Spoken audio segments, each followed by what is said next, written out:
Fala galera, aqui quem fala é o Arthur e hoje eu tô trazendo mais um vídeo da Tekken 5. E hoje eu vim mostrar o que? Como abrir o Ed Gordo. Pra quem não sabe, quem é Ed Gordo? Ed Gordo é um cara que ele luta capoeira e ele é muito bom e todo mundo fica querendo saber abrir ele. Eu estava arrependido daquela vez. Onde você tem que vir? Você tem que vir em costumes e aqui ó, é o Chapter Costume.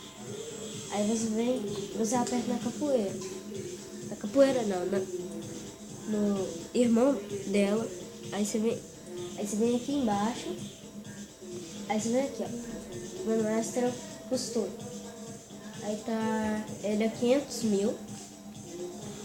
Vocês devem estar achando difícil, mas se vocês viram umas 5 lutas, aí você consegue. Aí eu já comprei ele. Aí quando vocês compram ele, quando vocês quiserem lutar, vocês voltam. Tem aqui Start Batalha, né? Vocês vêm aqui nela. Aí você aperta a bolinha ou triângulo. Eu vou apertar a bolinha.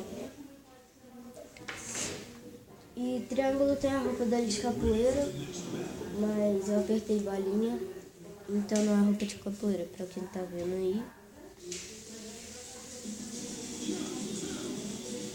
Como vocês estão vendo aí, e o ninja, né?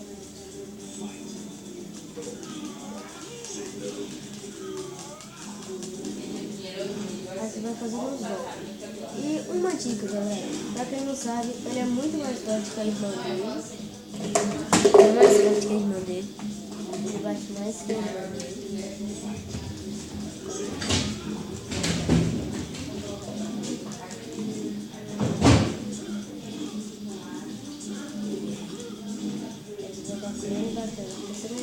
Aí você pode ir lutando com ele, fazendo a luta.